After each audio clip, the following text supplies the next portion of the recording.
Live. Yeah. Fuck it. We're live. Chapter 8. Or wait, we're on Chapter 9. What am I doing? Chapter 9. The shuttle launch. Wait. The 16 continues here, right? Yep. Oh, okay, hold on one sec. Wait. God.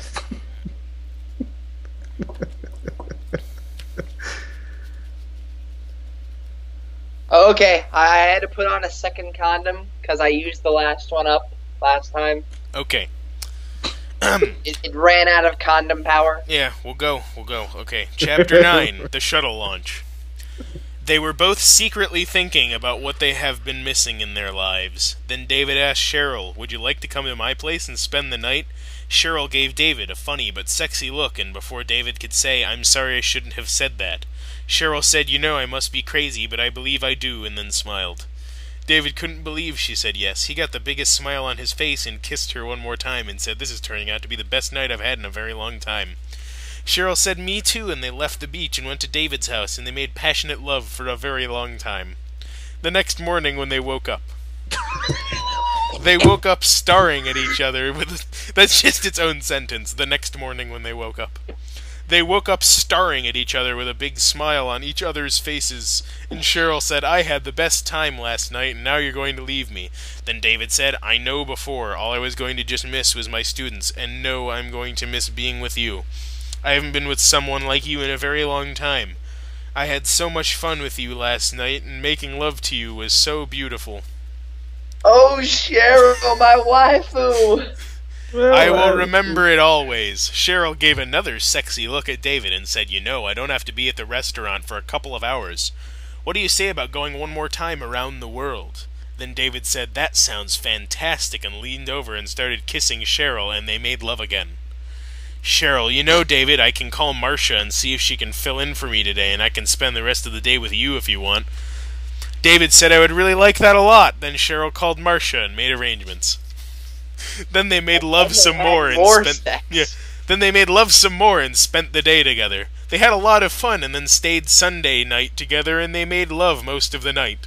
In fact, when David woke up by the alarm, they were both very tired. They both got dressed and then decided that Cheryl could drop off David at NASA, then take his car home, and then take a taxi to the restaurant. Why doesn't she just take her car? What? Well, because... Why doesn't she just take his car? She's going to be driving it anyway. I don't know. Anyway, when they arrived at NASA, they kissed passionately for about 5 minutes. 5 minutes. Does he understand how, Shut up, phone. Jesus fucking Christ. I don't think he understands how kissing works. I don't think he's done it before.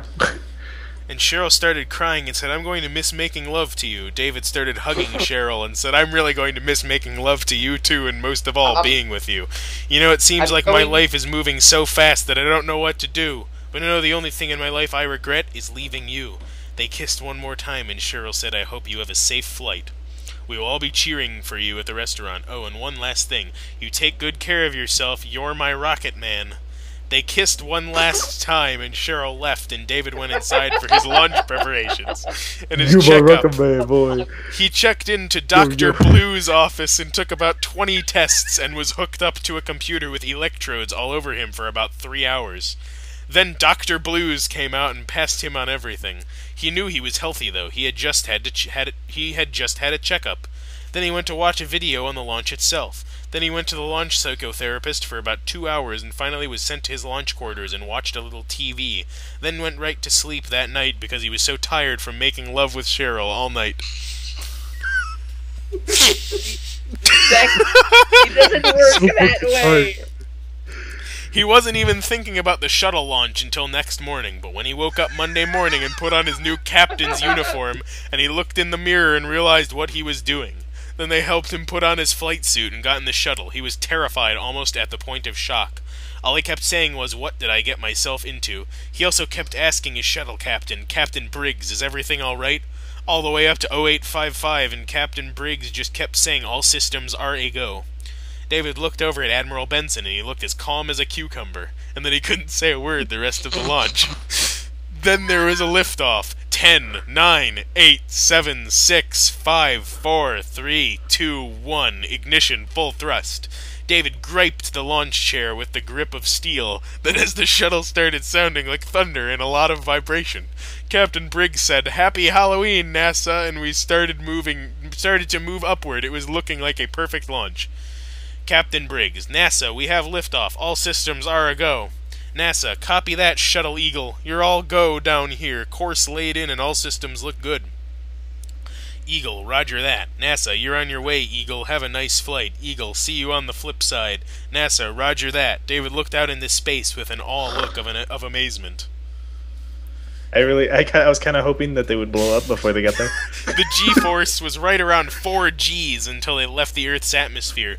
Then David started to relax a little bit. After that, it was smooth sailing. As they headed toward the base station, he saw how huge Lunar Base 1 really was. It was 1 mile in diameter and 2 miles long. Everything that he was watching seemed to be like a movie. As they were coming close to Lunar Base 1's docking bay, he noticed how vast space really looked, and how beautiful it was. He got so excited. Then he heard, "Shuttle Eagle, this is USS Lunar Base 1. Do you read me?" And that is the end of Chapter 9. So how fast did they get to this space station? What the fuck? Actually, I know, they're just like... They got there in like a couple of minutes. Where is, is it just outside of the orbit of the Earth? And if so, why is it called a lunar base? Because they're fucking stupid, that's why. So I wasn't here for the past few minutes. Yeah, I don't know what's going on. I've read this book multiple times and I still don't know. I think you missed the sex scenes. There wasn't really much to it. Yeah, you missed the sex scenes, man. You missed the fucking sex scenes. Are you shitting me? You can watch. You can watch them. You can watch them later when we upload this. And what the fuck is this on the floor? This is red. Oh, it's those red hots. That's what it is. Why do you just have red hots on the floor? I don't know. There was a red hot on the floor. Why? I don't know. Why the fuck? How the fuck would I know? I just have red hots. You should know. Yeah. Fix it. I have red hots on the floor, and ants and stuff don't like them because they're red hots. So well, yeah, I don't like red hots either. I understand. Yeah, me either. I hate them. You guys are faggots, you know that. Fuck red hots, man. Like I don't know. Alright, Chapter 10, Happy Halloween. Happy Halloween. Happy Halloween. L'chaim. October? What's the time? Roger, USS Lunar Base 1. This is Captain Briggs on Shuttle Eagle. Come in, Captain Williams. Captain, we need you to dock at docking bay number 4. Over. Eagle, Roger, Lunar Base 1. Locking in computer data now. We are on auto. Captain Williams, copy, Shuttle Eagle, we will do the rest from here. USS Lunar Base 1 out. Docking went as smooth as butter. They made it look so easy. We had to wait about 30 minutes before we could unload off the shuttle. The base station looked like a small city, it was so big. Also, the lighting in space was awesome. The lighting in space? The lighting in space? Look at the shadows it makes, man. It's so good. Admiral Benson and I unloaded on the Shuttle Eagle, and I had to do my first salute to Lieutenant Commander Mark Kraft, second in command. Who the fuck are these people? That's what they're commenting about the lighting. They're all just high as fuck, probably. No, they just knocked him out and put him on the holodeck. And so, like, he was there for like a week already, and he just hasn't realized it because he's so goddamn high. Yeah. Thank you, Commander. Permission to come aboard, Commander. Lieutenant like, no. Commander Kraft. Permission granted, sir. Well, Captain, how did you like the ride here? David, I don't believe I'll ever forget that liftoff, sir. Admiral Benson. Yes, I know. Every time I take a shuttle to here, it seems like the first time. I would like to introduce you to Lieutenant Courtney. She will show you to your quarters and show you around. Totally not a, Love interest. like, I don't think she is, actually. She has tits, dude. She's a love interest. If you have any questions, you can ask her. We are also going to have a briefing in about 4 hours. I'll see you there. And, you know, she's not a love interest because David Bramer is a loyal man to his lover, Cheryl Baskell. So you can just shut the fuck up, okay? You just shut the this fuck is a up. self-insert, so obviously he's going to give himself a harem where all the women are just perfectly okay with sharing. Welcome aboard, Captain. I have to get up to the bridge, so once again, welcome to the team. David, thank you, sir. It's an honor to be here. Lieutenant Heather Courtney. Captain Bramer, if you come with me, I'll show you to your quarters. Is her name really Lieutenant Heather Courtney? Yes, it is. Is there Captain Ricky Bobby? They all just have first names. I hate those kind of people. They have the good first names for their first and last name. As we walk, I will point out some of the general places like restaurants and shopping facilities where... How do you have a restaurant on the moon? Or, well, they have a farm, but still. What? It's the fucking moon. Or, no, they're not on the moon, they're in a fucking base in the middle of space. It's not even a moon base. These are actually... The entire book has nothing to do with moon people. We have one of the best observatories around. I go there quite often to think. We also have a few lounges on board where everyone gets together and has a lot of fun. The fuck does that mean? It says in the cream you can muster. That's where we have the orgies, David. That's where we have the orgies. You'll not be... Yeah, David. Fucking orange man. David, this is so impressive. Do we have livestock on board too, or is everything come prepackaged? Lieutenant Heather Courtney. Is everything No, sir. No, sir. We were going to have livestock, but we realized we really don't need livestock. For instance, we use powdered milks, powdered eggs. Some people have pets, and we have one private that has a couple of chickens for real eggs. But you have to have special permission, though. If you notice, we have everything categorized with the alphabet, like each of the sections on board are A through Z. Like, why would they accommodate, like, this one asshole is like, hey, I want to have chickens in space for fresh eggs. And they're like, fuck, fine, whatever, stop yelling. And they just give it to him. He's like, I need my cat, I need Mr. Fluffles. I can't leave him with anybody. And they're like, oh, fine, God. It's like, fine, you stupid piece of shit. We will build another wing and spend millions of dollars on this space station just for your fucking cat. I hope you're fucking happy. The cat has its own suit. Yeah. I'm just throwing that out there. I hope the cat has a fucking spacesuit. I hope it does. Like, Let's see. There's a plot point where he has to go out and he has to like go do all this shit on the ship, like running through it, and everyone's panicking, and he has to do this to get like a spacesuit for the cat. Yeah. Or someone's dog. And it's like this life-threatening situation just to get the fucking spacesuit. Yes. And they're like, great, here's your goddamn spacesuit, Mr. Whiskers. I hope you're happy. And the cat just kind of looks at him a little bit and walks away and doesn't even like the spacesuit. It pees on the spacesuit immediately. It doesn't even give a shit. Before he puts it on. Your quarters are... Oh, wait, I skipped a bunch. If you notice, we have everything categorized with the alphabet, like each of the sections on board are A through Z. We also use numerical order. Your quarters are in D section room 101. It's a one-bedroom apartment layout, just like any other apartment on Earth, and some are very elaborate. Yours is like medium to elaborate. What the fuck does that mean? What does that mean? Is there low? Is there like you have the shit end? You have like cracks and crackheads and hoes on the corner part of the space shuttle. Some people just live in shipping containers in the docking bay. I guess that's probably the shittiest. They're all ashy and they're fucking throwing dice on the floor. We are coming up to your place now. It doesn't look like much from the hallway, but once you go in, you'll see it's a homey environment just like Earth. Lieutenant Courtney opened the door, and as they went in... And David that's a sentence, okay. David noticed how nice his place was and said, very nice, this is nicer than my house on Earth. Great, David. The captain then slapped him for saying something so awkward and stupid. Well, he would get slapped a lot if they were going to do that. He would have a permanent, like, face print on his hand. He'd probably, like, his neck would be broken by now, honestly. Like, with all the stupid shit he says. Some people just snaps his neck. It's like, you're fucking, I'm doing this for the world, David. I'm doing, this is for the greater good. I will be a martyr to my cause. Lieutenant Heather Courtney, all of the plumbing is the same on Earth, except there are little water pumps in the system to help it along. The waste all goes to an area where the water is separated from the waste and dried, and then the waste is taken to the greenhouse to be used as fertilizer. We also use the byproduct of methane gas to make electricity and fuel and many other things on the ship. We have artificial gravity, and on a rare occasion we lose it, or it's not as accurate as we would like, but we're working on that problem. So a lot of stuff is better if they have Velcro on it in case we lose gravity. So you're going to notice that all the glasses have flip-top covers. You always get a cover for your plate just so you don't have one hell of a mess to clean up when you lose gravity. You'll get used to it. Some places, you'll notice, have more gravity than others. We have a lot of areas that have no gravity that we can't help. In some areas on the ship, you'll see that the gravity is about 1/2 of our normal gravity, and it's really fun because you're like Superman. You can jump higher and farther and do a lot of crazy stunts, lift heavier If there's no gravity, you can lift any object.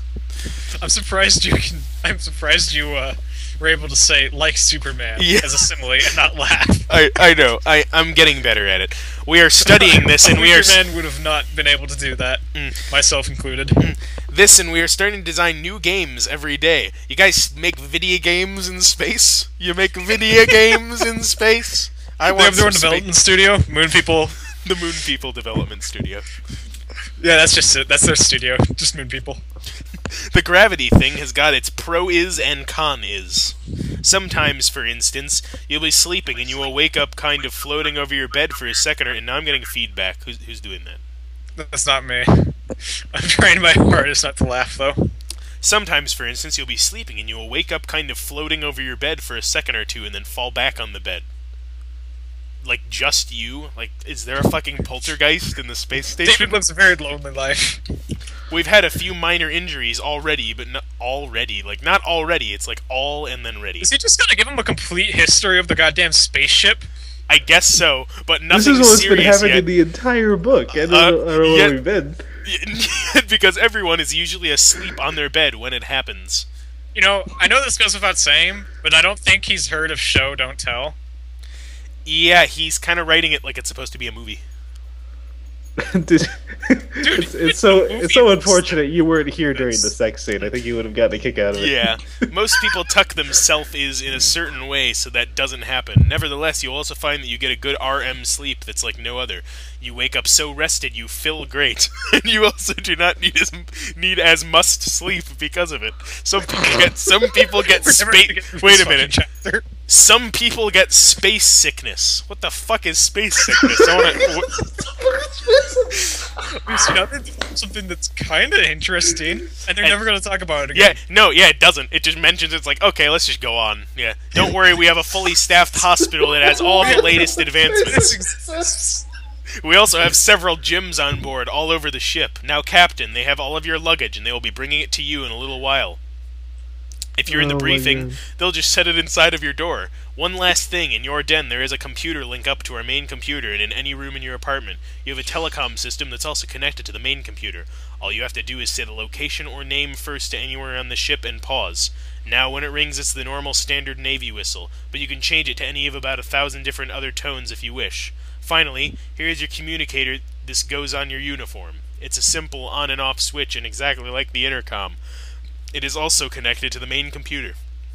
If you want the computer, all you have to do is push the button and say the word computer first and pause.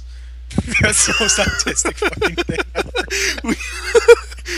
We even have computer and then it works. We even have an Olympic-sized swimming pool that we also use as a water reservoir. What? Why would you? What? Never mind. Wait, so what? We swim in it, and we also drink from it while people swim in it. Okay. Anyway, that's why it's really important you don't pee in the pool. Yep. We'll fucking kill you, David, if you piss in the pool. I swear to God. Like we're always watching you, David. It also has a covered top that is 5 feet above the water that's totally encased, in case we lose gravity. Now let me see, is there anything that I'm forgetting? David, well, there sure is a lot of neat stuff on board. I love this. I think I'm going to be really happy. I feel really lucky to be here. You know, Lieutenant. You know, Lieutenant, that has to be one of the best briefings I have ever had. That wasn't a briefing, that was a lecture. That was a fucking lecture. He just took Lunar Space Station 101. Lieutenant Heather Courtney, thank you, sir. It's my pleasure. However, believe me, sir, there is so much more. I'm still learning new stuff every day, too. I've been on the ship only about 2 months myself. David, I do think you forgot one thing, though. Lieutenant Courtney, oh, what's that, sir? David, I still don't know where the briefing room is. Lieutenant Courtney started laughing and said, I'm sorry, sir, I forgot to tell you. It's right down the hallway in C-106. Since you brought that up on your computer under ship access, there's a detailed layout of the entire ship, sir. David, Lieutenant, I'm going to tell the Admiral this was the best briefing I have ever had. Why is he so obsessed with this? This is the best briefing. Obviously something happened that we weren't seeing, like he was fucking him at the same time he was doing it. That's why it was so long. He was just getting a hand job at the same time, and he's like, God, that was the greatest thing ever. It's like, it's like going to a college visit or something, and just like going up to, the person who gave you the visit and going like, that was the best visit I have ever had to a college. And just breaking into tears. You're trying to kiss ass to hope you get a discount or something. You break down and start crying. You're like, it was so wonderful. Thank you, sir. You can find me on the ship's directory at any time. David, thanks again, Lieutenant. You have a good evening. Lieutenant Courtney, thank you again, sir. Just remember, there's no such thing as evening in space. David started smiling and said, you're right. I'm going to have to look at things totally different now. Goodbye, Lieutenant. Lieutenant Courtney, goodbye, sir. Lieutenant Courtney left, and David went into the living area and sat down and noticed, as he looked around, he had one good-sized window in his dining area into the heavens. You could see Earth, and he said noticed, like not notice, he said noticed for the first time in the book. Right here. He noticed how beautiful Earth was. Clearly, you can see from space that the Earth was a gift from God. David just sat there looking out the window in awe. David, boy, if it looks this good here, I wonder what it looks like in the observatory. All of a sudden, he heard his telecom on his uniform sound off the Navy's whistle. Captain Bramer, this is Lieutenant Courtney. Again, sorry for bothering you, sir. I just want to remind you of the briefing in 3 hours. David, thank you, Lieutenant. I was just sitting here looking out my dining room window in unbelief. Unbelief. I could not stop believing it. Unbelief. Unbelief. They've been converted. He's been converted. He's been converted to space Christianity. Space Christianity, yes. You know that seems to be the first thing everyone notices when they get here. In fact, I did the very same thing. It literally takes your breath away when you first see it. David, it sure does. We're all suffocated. Lieutenant, Captain, you also have time to take a nap in distress before the briefing if you want. Just tell the computer to wake you up at 15 minutes before the briefing in C-106. Also, if you need a sleep aid... Which briefing? To do this, you have to press the power button, tell computer, and then say wake up. Yes. Also, if you need a sleep aid, just tell the clinic. So now they just give out sleeping pills. I guess so. I guess, among other things, too. I mean, again, we do have the theory that they're all just high as shit all the time. Well, no wonder. Wait, didn't they say there was a farm on board, but then they said that there was no, livestock? Yeah. What the fuck happened there? And then they have restaurants, so it's like, what do the restaurants make? Just stuff out of, they're all vegans. They're all space vegans. Fucking space vegans, goddammit. Like, we don't really need cows. We don't need cattle, man. They will send it to you in your mailbox by your front door. It works on air. Your medicine will arrive in about half an hour or sooner. David, wow, that's service for you. Lieutenant, we aim to please, sir. David, one last thing. You are doing a great job, Lieutenant. Lieutenant, thanks again, sir. I'll see you in the briefing, sir. Goodbye. David, goodbye again, Lieutenant. I feel like everybody's just when they talk to him, they're just like, okay, bye. And he's like, oh, and by the way, this is the greatest thing I've ever seen. Okay, David, that's great. Great, sir, bye. He's like, oh, wait, I got one more thing to tell you. Sir, I have to go, sir. I'm sorry. And they keep trying to get away. Friend, sir. It's like, sir, we have to be professional about this, David. I'm sorry. Nobody likes David, and they're all just, really trying to get away from him. But David's just, has never had friends before, so he's just really trying hard to keep these guys happy. Goodbye again, Lieutenant. A nap might be a good idea. Well, let's go check out the bedroom. David, who said that? David went over and opened the door to his new bedroom, and he liked it. It was very elaborate. It had all kinds of extras. He laid down on his bed, and it was the most comfortable bed he had ever laid on. This isn't that bad at all. I'm going to love this job. Computer. Working. David. Wait. Wake me. What? They're in space. Is there zero gravity? In some parts, and then it like doesn't work half the time. Apparently, they said, and it's like it just doesn't fucking work sometimes for no reason. We don't know why. Okay. Yeah, that's what they said. They're monkeys. They literally are monkeys. Highly trained monkeys. Computer, affirmative. Then in a matter of minutes he fell asleep. David slept so deep he didn't wake until the alarm went off. David, computer, working. David, computer, turn off the alarm. Computer, affirmative. David jumped up and straightened out his uniform, and he got a drink of water and hurried down the hall to the briefing room. When he got there, everyone was starting to arrive. Yes, He went ahead and found a seat and waited for everyone to arrive. There were about 100 people. Finally, the Admiral came right at 0400. Admiral Benson walked right over to the podium and started addressing everyone. Ladies and gentlemen, my name is Admiral Benson. For some of you who don't know me, I'm your commanding officer here on Lunar Base 1. End of Chapter 10. The mental image of him just yelling at the top for the computer to stop talking. God, Turn off the goddamn alarm! Does not compute. Does not compute. Beep, beep, beep. And yeah, it won't listen to him unless he talks in a very calm tone. And he has to press the button at the same time and say the right keywords. Yeah. It's kind of like people who turn off turn off computers by just holding the button on the front of it until it turns off all the time. Well, it's actually It's just okay. like, It's he's just like, I bad for hate all business. these things. I hate all of them. Alright, Chapter 11, Status Quo. We all love that term. David joins the rebellion and is immediately kicked out. I want to thank all of you for coming and to tell everyone what a great job you're doing. I know we all have been working hard to get everything ready to embark on our mission. Now we have received more orders to launch on our mission as soon as tomorrow morning at 0800 hours. Lunar Base 2 has orders to leave the day after tomorrow at the same time. I can't tell you how important this is. We have to check and double-check every little thing to make sure we're not overlooking anything, because once we leave, we're not coming back for a very long time. However, we will still have supply ships every now and then with some more people coming, but other than that, we are on our way to Mars. And this is called Moon People, and they're going to Mars. Yep. Mars. Right now, we are doing fine. We are in schedule, and everything is a go. I want to welcome our new first science officer, Captain Bramer, aboard. Where you at, Captain? It says this. It says that. Where you at, Captain? Where you at? And then a giant T-Mobile phone pops out of the window. Just bursts through it. Where you at, Captain? I'm here, sir. David stood up. Admiral Benson. There he is. Welcome aboard, Captain. David, thank you, sir. Was Glad that to be in the here. room? What? There he is! Yeah. Sounds like something Johnny Wiseau would say. Yeah. We should give this to Johnny Wiseau and have him make a movie about it. Have him read it. Have him read it aloud. You mean Tommy? I mean Tommy. Tommy. The character's name is Johnny. His name is Tommy. That's what it is. Admiral Benson, you can go ahead and sit back down, Captain. David sat back down. But just these details where it's like they tell them to do something and then it just says, and then they did it. it's like, and then they're like, let's fuck, and then they did. And then they fucked. If anyone has any It's signs, really mediocre fucking. yeah. If any, But David found himself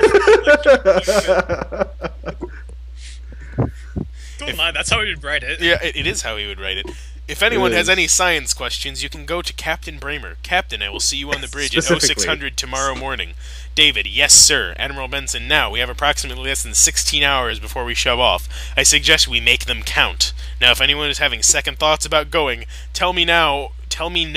It says, like, you know, K-N-O-W. Tell me no, or forever hold your peace. No one said anything. Then the Admiral said, thank you, everyone is dismissed. Wait, if they didn't want to go, what the fuck would they do with them? Yeah, they're fucking in Take space. them off. They're just gonna, yeah, Jettison them. yeah. They just launched them out into space. I guess that's why nobody said anything. Because if you're just like, huh, I don't want to do it, and they're like, okay, and they just fucking throw you in a pod and just they just launch you out Does the anybody airlock. else want to not do it? Does anybody else want to fucking Form is actually disobey an my allegory. orders? Like Admiral Benson is like a commissar from 40K. It's like that's just what he's dressed in and everything. He's just like, anytime anybody does anything wrong, he just shoots them, and they all gotta go with it. Maybe this is Warhammer Dead a long time 40K. ago, if that was the case. Yeah. Everyone is dismissed. Now, as everyone was leaving, Admiral Benson walked over to Captain Bramer. Well, Captain, how do you like your quarters? David, I love it, sir. And that view from my window is breathtaking. Admiral Benson, I know, Captain. I still can't get over being up here, too. If you have any problems, don't hesitate to tell me. I will see you at 0600 on the bridge tomorrow. David, yes, sir. Then Admiral Benson went back to the bridge, and David went back to his quarters. He watched a little TV and told the computer to wake him up at 0500 and went to sleep. At 0500... Where's this TV coming from? Space television. David got up, got dressed quickly, and said, I have to look and see where the bridge is on the computer. He hurried out the bedroom door and seen the dining room window and that incredible view, and it seemed to stun him again. He went into the kitchen and he noticed a large what looked like a microwave oven with instructions next to it. The instructions said to call the kitchen and tell them what you want. Then they will send it to you through an air tube, which runs on an air system like the mailbox, and then you warm it up in the microwave. Air tube, air system. It's everything I read there. It says that. Also, he looked over on the counter. I'm shocked here. Yeah. Also, he looked over on the counter and he noticed a good-sized menu. He looks through the menu for a minute and decides to try an order. David, here goes. He depresses the button on his uniform and pauses. Here goes. Why did you do that to your button, David? You're depressing it. It's horrible. Is that where you get your kicks from, David? Making other buttons feel bad? Computer, working. David, computer, I would like a cup of coffee and 2 fried eggs over easy with 2 pieces of bacon and also 2 pieces of rye toast. Also in my coffee, I would like 2 tablespoons of sugar and a little cream. Computer, affirmative. Please allow 2 minutes. David, wow, that's pretty easy, and just like the computer said, it came in 2 minutes exactly. David went ahead and ate his breakfast and heads to the bridge. He arrived at the bridge a little early. The first person he sees is Lieutenant Commander Robert Tice, head of security. Who are these new characters? Like, they just fucking... They don't even, like, mention them before. They're just like, all of a sudden, like, oh, and there's this other fucker on the ship named Robert Tice. He's the head of security. But, I'm actually kind of disappointed he didn't talk about his breakfast that he would have liked. Yeah, I'm amazed. He actually refrained from going, wow, this breakfast was great. I loved it so much. This is the best breakfast I've ever had. It's like, computer, this is the best breakfast I ever had. Yeah, he tells the computer, and then the computer starts trying to get him away from conversation. The computer shuts down. Yeah, it's just like, does not compute, goodbye, and just turns off. He keeps trying to wake it up, and he's just the computer pulls out a gun and shoots himself. Yeah. On the bridge, sir, most of the time we are informal unless things get serious. Gotcha, Commander. Commander Tice. Sir, this is your station area over here. The commander pointed to a rather large custom console type of desk with many LED displayed lights all over it, with a couple of dials and levers and couple of view screens and 3 large reclinable chairs with what looked like a race car driver's shoulder strap seat belts that attached to the back of the chair when not in use. David went over. There were many chairs like this all over a pretty good-sized bridge, and one that stood out over all the others. That had to be the Admiral's chair. In front of the bridge was a large view screen, kind of looked like a movie theater room? Question mark? Why? He puts question marks in such odd places. Never been in a movie theater before. Then suddenly the door to the bridge opened and it was the Admiral. David, hello, sir. Admiral Benson, hello, Captain. How do you like the bridge? David, very impressive, sir. I particularly like my area, Admiral. Then the door opened again, and there was about 8 people coming in, 3 women and 5 men, everyone saying hello to each other, and then saying hello to the Admiral, and then going to the stations. Admiral Benson, hello, everybody, glad to have you aboard. I would like those who are not familiar with their area to please do so. To do what? We have about 1 hour before we launch. Sorry to rush you, but it can't be helped. End of chapter 11. Care. He rushes them all the time. And that's where we'll take a break.